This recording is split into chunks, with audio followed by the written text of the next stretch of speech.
ఇక్కడ పక్కా వైఎస్ఆర్ అన్న, ఉమ్, టీడీపీ అనేది లేదు. వాళ్ళ ప్రచారాలు ఈ తప్ప ఏం లేదన్న. ఇన్ని 5 సంవత్సరాలు అయినా కానీ ఏ ఒక్కటి చేసింది లేదు. అంతకుముందు వాళ్ళ ప్రభుత్వంలో కూడా అన్ని అక్రమాలు తప్ప ఏం లేవు. ఇప్పుడు ప్రతి ఒక్కటి జగనన్న గారు ఆ మొత్తానికి ఎవరు అభ్యర్థి ఉన్నారో వాళ్ళకి వెళ్తున్నాయి తప్ప మిగతా వాళ్ళకి ఎవరు రావట్లా. కంపల్సరీ పార్టీ అనేది లేదన్న. అందరికీ సంక్షేమ పథకాలు అందరికీ అందుతున్నాయి. ఇక కంపల్సరీ మళ్ళీ వైఎస్ఆర్ జెండానే ఎగరేస్తాం మంగళగిరి. టీడీపీ వాళ్ళు ప్రచారం తప్ప ఏం లేదు. కాకపోతే ఏదో తోపుడు బొడ్లు, ఇస్త్రీ పెట్లు ఇప్పుడు హడావుడి చేస్తున్నారు తప్ప 5 సంవత్సరాలు హడావుడి ఏమైందన్న?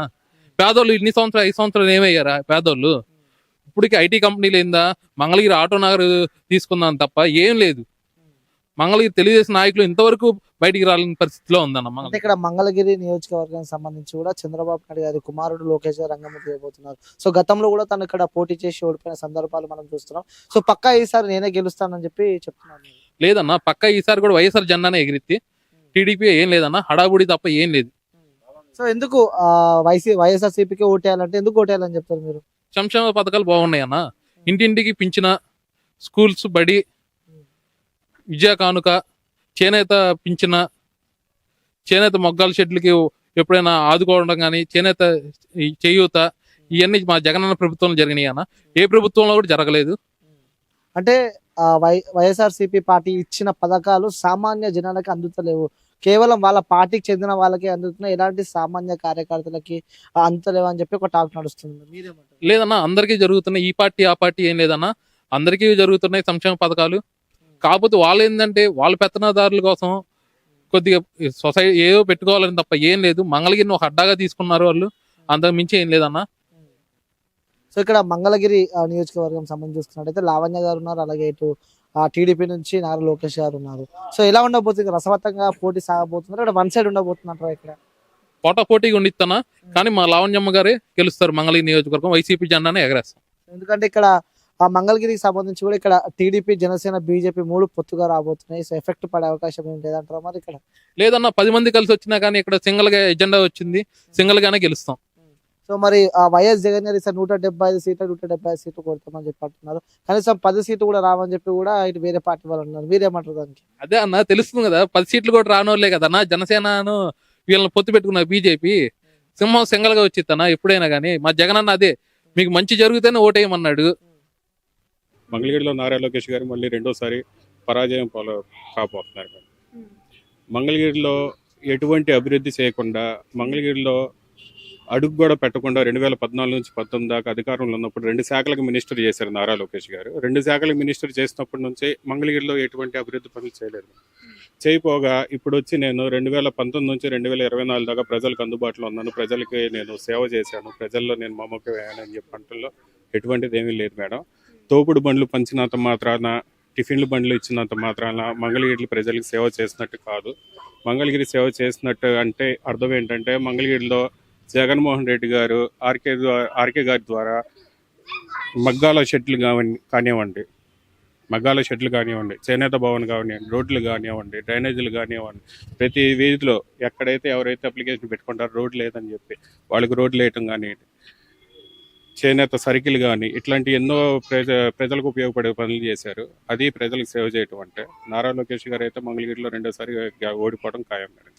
ఆల్రెడీ ఒకసారి పోటీ చేసి ఓడిపోయారు కదా, ఆయన పైన కొంత సింపతి ప్రజల నుంచి, అయ్యో ఈసారి గెలిపిస్తే మా కాన్స్టిట్యున్సీకి మాజీ ముఖ్యమంత్రి కొడుకు గెలిస్తే మళ్ళీ ముఖ్యమంత్రి కొడుకుగా ఆయన స్పెషల్ ఫోకస్ చేస్తారనే నమ్మకం మీకు కలగట్లేదా? ప్రజల్లో ఒక అధైర్య భావం ఉంది మేడం. నారా లోకేష్ గారు కనుక గెలిస్తే మంగళగిరి 10 సంవత్సరాల నుంచి ప్రశాంతంగా ఉన్న మంగళగిరి, తెలుగుదేశం పార్టీ కనుక అధికారంలోకి వచ్చి ఇక్కడ నారా లోకేష్ గారు కనుక గెలిస్తే దౌర్జన్యాలు, కక్ష సాధింపులు ఎక్కువ అవుతాయి అని చెప్పి ప్రజలు ఆందోళనలో ఉన్నారు మేడం. ఎందుకంటే ఆయన చెప్పే ప్రతి స్పీచ్లో రెడ్ బుక్ పట్టుకొని నేను బుక్కుల్లో పేర్లు రాసుకున్నా మీ సంగతి తెలుస్తా అన్నట్టు ప్రతి ఒక్కరిని బెదిరించే ధోరణిలో మాట్లాడుతున్నారు. ప్రజలందరూ గమనిస్తున్నారు. జగన్మోహన్ రెడ్డి గారిని రెండోసారి ముఖ్యమంత్రిని చేస్తారు, ఇక్కడ ముడుగురు రావణ్య గారిని గెలిపించే పనిలో ఉన్నారు మేడం. బట్ ఆల రామకృష్ణారెడ్డి గారు కూడా మీ నియోజకవర్గాన్ని చేసింది ఏమీ లేదు, అందుకే ఈసారి టికెట్ కొత్త ఆవిడకి ఇచ్చారు అనేది ఇక్కడ మరికొంతమంది చెప్తున్నారు కదా. క్యాస్ట్ ఈక్వేషన్ లో భాగంగా మార్చడం జరిగింది, కానీ ఆర్కే గారు చేసినంత అభివృద్ధి చుట్టుపక్కల గుంటూరు జిల్లాలో ఎవరు చేయలేరు మేడం. ఒక మంగళగిరిలోనే 7 యూపీహెచ్సీలు తీసుకొచ్చారు ఎమ్మెల్యే గారు. కమ్యూనిటీ హాల్స్ కానివ్వండి, చేనేత భవన్ కానీ ఇట్లాంటి చాలా రకాలమైన సేవా కార్యక్రమాలు చేశారు. మంగళగిరిలో డెవలప్మెంట్ అంటూ చేశారు. నేను అన్ని ప్రజల్లో ఉంటూ అన్ని ప్రజలకు అందుబాటులో ఉండే వ్యక్తి ఆళ్ళ రామకృష్ణారెడ్డి గారు. అదే మార్గంలో ఇప్పుడు మురుగుడు లావణ్య గారు కూడా నడుస్తున్నారండి. ఇది సగటు మంగళగిరి ప్రజానికం అంటే యూత్ నుంచి వస్తున్న రెస్పాన్స్. మంగళగిరిలో రామకృష్ణారెడ్డి చేసినంత అభివృద్ధి ఎవరు చేయలేదని అభిప్రాయం వ్యక్తం చేస్తున్నారు. మనం చూడొచ్చు చాలా చిన్న చిన్న వీధులు, ఇదంతా కూడా ఒక 20 feet రోడ్ ఉంటుంది. అటు ఇటు ఇళ్ళు సముదాయం కనిపిస్తూ ఉంది. సో ఇలా ఏ గల్లీ చూసినా కూడా అటు లోకేష్ కి అవ్వచ్చు, ఇట్లు కాండ్రు కమల లేదంటే మురుగుడు లావణ్యకు సంబంధించిన కుటుంబాలు అవ్వచ్చు, అనేకం ఉన్నాయి. ఎస్పెషల్లీ అవన్నీ కూడా బీసీ సామాజిక వర్గం. అదే ధీమాతో ఇక్కడ అదే సామాజిక వర్గానికి చెందిన లావణ్యకి జగన్ టికెట్ కేటాయించారు. ఇక్కడ మరొక బామ్మ ఉంది, అడుగుదాం. అమ్మ నమస్తే. నమస్తే. ఏం పేరు? విజయలక్ష్మి. విజయలక్ష్మి. ఓకే, ఈ మంగళగిరినా మీది? మీ పుట్టినిల్లు ఎక్కడా? తెనాలి. తెనాలి. ఓకే, ఎన్ని సంవత్సరాల నుంచి మంగళగిరిలో ఉంటున్నావు నువ్వు? 60 సంవత్సరాలు. ఓ మై గాడ్, 60 సంవత్సరాలు. 65. 65. రైట్. చాలా మంచిగా ఆశ్చర్యంగా చూస్తున్నాం మేము ఏం మాట్లాడుతున్నాము అని చెప్పి. నన్ను చూసి వచ్చావు కదా. ఓకే, ఏం మాట్లాడాలనుకున్నావు? నేనేం మాట్లాడు, నాకేం చేత కదా, అసలు నేను చదువుకోలే పట్టలేదు. చదువుకోకపోతే ఓటక్కు ఉంది కదా. ఓటు ఏమెత్తాం, కాళ్ళు లేదు ఏమెత్తాం, నడవలేదు నేను అసలు. ఓకే, మీకు ఏమైనా ప్రభుత్వం నుంచి సంక్షేమ పథకాలు వస్తున్నాయా? ఏమి రావు, మాకేమి రావు, మాకేమి లేదు. మా వారు కాంట్రాక్ట్ చేసేవాళ్ళు ఇదివరకు, ఇప్పుడు చేయటం లేదు, ఇప్పుడు ఖాళీగా అవుతున్నాడు. ఆయన పెద్ద వయసు అయిపోయి. ఎంతమంది పిల్లలు? 2 అబ్బాయిలు అయితే 2 చచ్చిపోయారు. అయ్యో, చనిపోయారా? ఎలా? ఇటు తిరిగి. ఒక ఆయనకేమి హార్ట్ ప్రాబ్లం వచ్చింది, ఒక ఆయనకేమి క్యాన్సర్ వచ్చింది. 2 చచ్చిపోయారు. 2 కొడుకులు లేరు నాకు, ఎవరు ఆడపిల్లలు కూడా లేరు నాకు. కోడళ్ళు 2 ఉన్నారు, మనవాళ్ళు 3, మనవరాలు 1. అంతే. వాళ్ళు బాగా చూసుకుంటున్నారా? అదే చూసుకుంటారు. 2 కోడలు. ఒక కోళ్ళు జాబ్ చేసిద్ది, పెద్ద కోళ్ళు. చిన్న కోళ్ళు మిషన్ కుట్టిద్ది. మరి 2 కొడుకులను కోల్పోయాను అంటున్నావు, కళ్ళలో నీళ్ళు వచ్చేసాయి ఆ మాటకి. ఓకే, మరి ఏ ప్రభుత్వం వస్తే బాగుంటుంది? కొడుకులాగా ఎవరు అనిపిస్తున్నారు?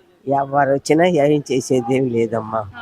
మనకే మన కొడుకుంటే అలా చేసేవాడేమో అని అనిపిస్తుంది ఎవరైనా చూస్తే. కొడుకు వస్తే తప్పదాడికి. వీళ్ళు ఏముంది, ఒక 5 ఏళ్ళు పాటు చేస్తారు ఎవరైనా. ఏం వెళ్ళినా పని అవ్వో పెట్టవు. ఎవరు వేయాలనుకుంటే పేపుతుంటే వాళ్ళు అవుతారు. అది నా ఉద్దేశం మాత్రం. వాళ్ళు గెలిస్తే వీళ్ళు వెళ్తారు, వీళ్ళు గెలిస్తే వాళ్ళు వెళ్తారని ఏం లేదు. ఇప్పుడు 5 ఏళ్ళు మంగళగిరిలో వైసీపీ ఎమ్మెల్యే ఉన్నారు కదా, ఇప్పుడు వచ్చే ఎన్నికలు ఎవరు గెలుస్తారు అనుకుంటున్నారు? నాకు అసలు తెలియదు, నేను వెళ్ళను బయటకు, అక్కడికి వెళ్ళరు కానీ ప్రచారానికి వస్తూ ఉంటారు కదా, ఏమనిపిస్తుంది? రాలేదు ఎవరు మా సందులోకి. కమలా వాళ్ళ అదే హనుమంతరావు కాళ్ళు మాత్రం వచ్చింది, వచ్చి వెళ్ళింది. నేను ఆ రోజు లేను. ఓటు ఎవరికి వేద్దాం అనుకుంటున్నావు? నేను అక్కడ ఓటుకి వెళ్ళలేనమ్మా. అయ్యో, నేను లైన్ లో నుంచోలేను, వెళ్ళలేను. మీలాంటి వాళ్ళ కోసం వీల్ చైర్ పెట్టారు కదా, మరి తీసుకెళ్ళటానికి. ఇంకా అనుకున్నా, కొంచెం బాధల్లో ఉన్నాను నేను, మా అబ్బాయి పోయాడని. ఇంకా ఓట్లు ఇట్లా అనిపించలేదు నాకు మాత్రం.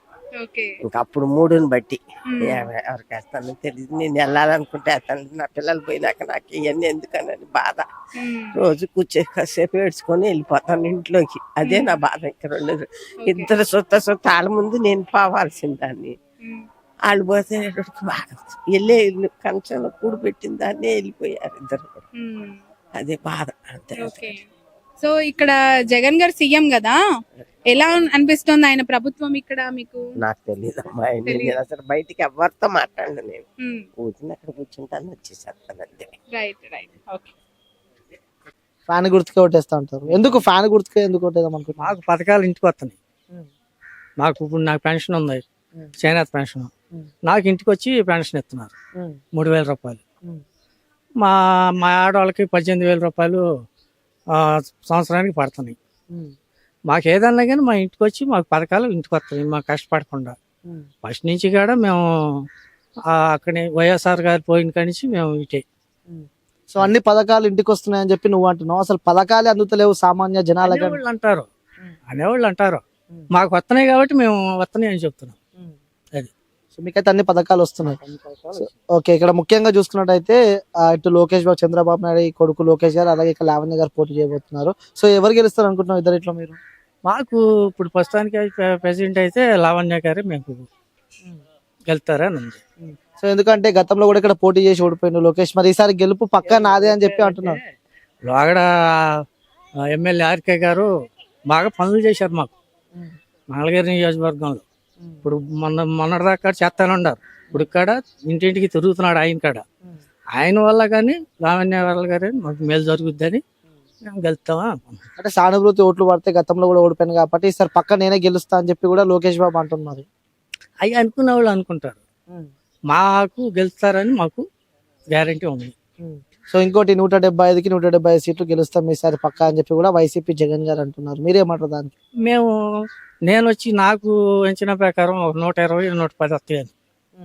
ప్రభుత్వం ఏది ఫామ్ చేస్తారు అనుకుంటున్నాను? మాకు వైఎస్ఆర్ పార్టీ 120, 110 దాకా వస్తాయని.